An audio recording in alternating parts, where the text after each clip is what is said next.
नमस्कार दर्शकों, आज की जो मेरी वीडियो है वो है प्रकृति की गुल्लक के बारे में। जी हाँ, तो यदि देखा जाए तो हम सभी को धर्म कमाने का मौका मिलता है। जब हम लोग मनुष्य जीवन में आते हैं, तो जितने ज़्यादा अच्छे कार्य कर पाएँ, हम धर्म को कमाते हैं।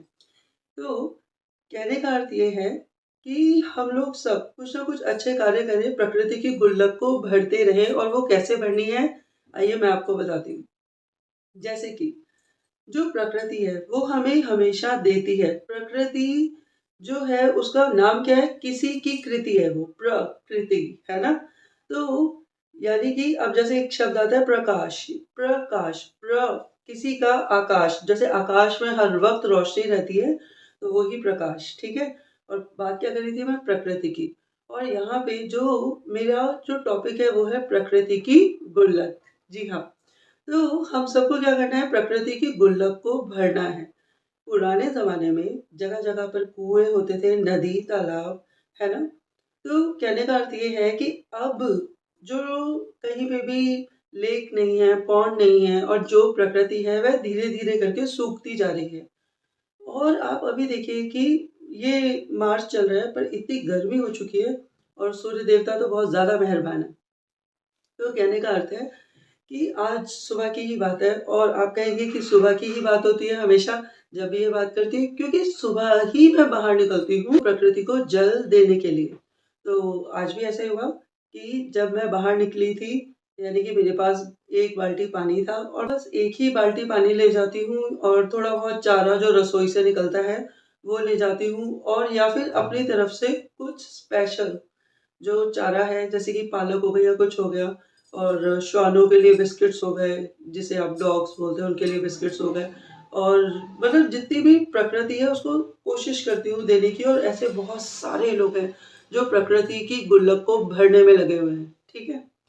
तो मेरे कहने का अर्थ है कि हमारी साइड पे एक अंकल ऐसे हैं जो कि लोग अपने घर से गाय की 1 रोटी निकालते हैं और वो जो है वो रख-रख कर आते हैं डिवाइडर पे। तो डिवाइडर जो है उसमें क्या है कि पहले क्या होता था कि जो किचन का वेस्ट है वो डायरेक्ट जाता था जैसे कहते हैं ना कि कूड़े में, है ना? पर जब से 2014 से मोदी जी आए और उन्होंने हमें ये बताया कि भई कूड़े को सही जगह पे डालो और क्या कूड़ा है वास्तविकता में और क्या कूड़ा नहीं है, तो हमें समझ आ गया कि प्रकृति की चीज़ प्रकृति में मिला दो। तो हम सब लोग जो है वो जा कर जो है लॉन में कोई साइड है या गमले हैं, तो हमने कभी क्या किया कि जो किचन का वेस्ट है उसे मैन्योर बना दिया और कभी क्या किया कि वो गाय हमें लगा कि भई वो बेचारी भूखी-प्यासी घूम रही हैं, तो हमने वहाँ पे भी जा-जाकर प्रकृति की गुल्लक को भरना शुरू कर दिया। पर आज मैंने एक ऐसे अंकल देखे जो बिना किसी बात के वो रोटियाँ सड़क पर फेंक रहे हैं और वो जो रोटी उन्होंने सड़क पर बहुत बुरे तरीके से डंडी से इस तरीके से उड़ा दी और उसके ऊपर से कोई स्कूटी निकल गई, स्कूटर निकल गया या फिर हो सकता है जैसे-जैसे दिन निकलता अब उसके ऊपर से बस या फिर कार भी निकलेगी। तो ऐसा ना करें। लोग जो हैं अपने घर से अच्छा कार्य कर रहे हैं, लोग धर्म कमा रहे हैं। आप यकीन करिएगा यदि आप प्रकृति की गुल्लक भर रहे हैं ना, तो आप सत्यता में धर्म कमा रहे हैं, अच्छा कार्य कर रहे हैं। ये जो अच्छे कार्य होते हैं, ये हमें अगला अच्छा जन्म देने के लिए होते हैं।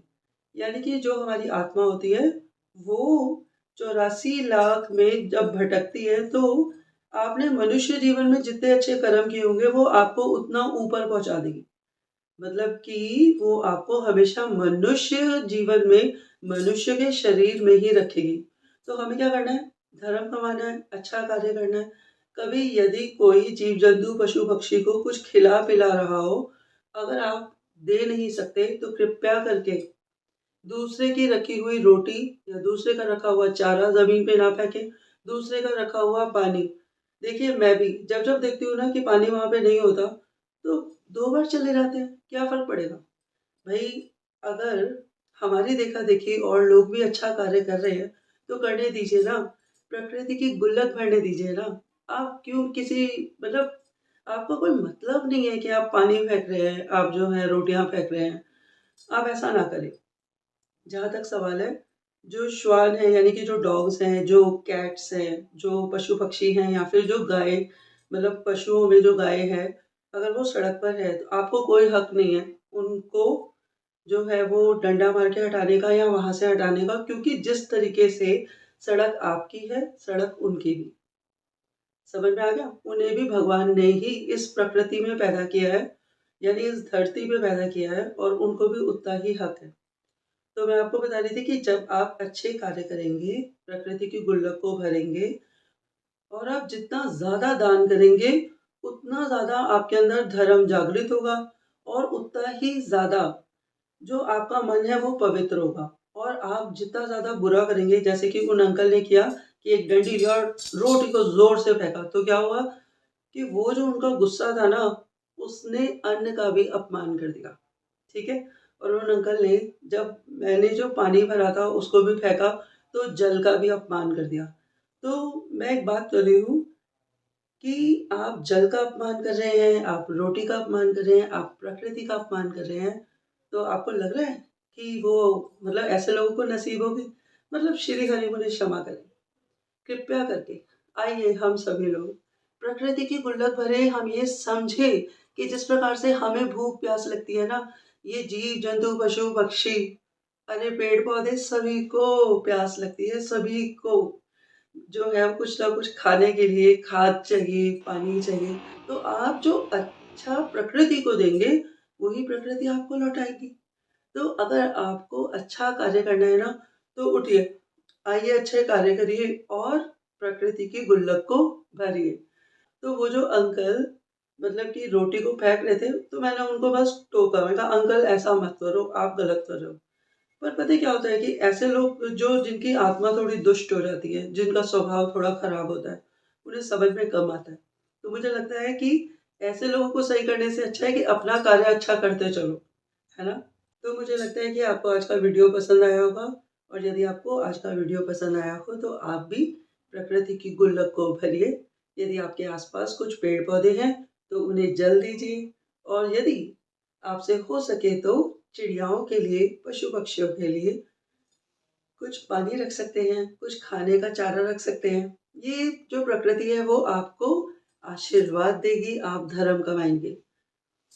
आप सभी लोगों ने मुझे बहुत ही प्रेम पूर्वक सुना। आपके अंदर बैठी आत्मा, आपकी ऊर्जा शक्ति को मेरा बारंबार प्रणाम है। बहुत बहुत धन्यवाद, बहुत बहुत धन्यवाद।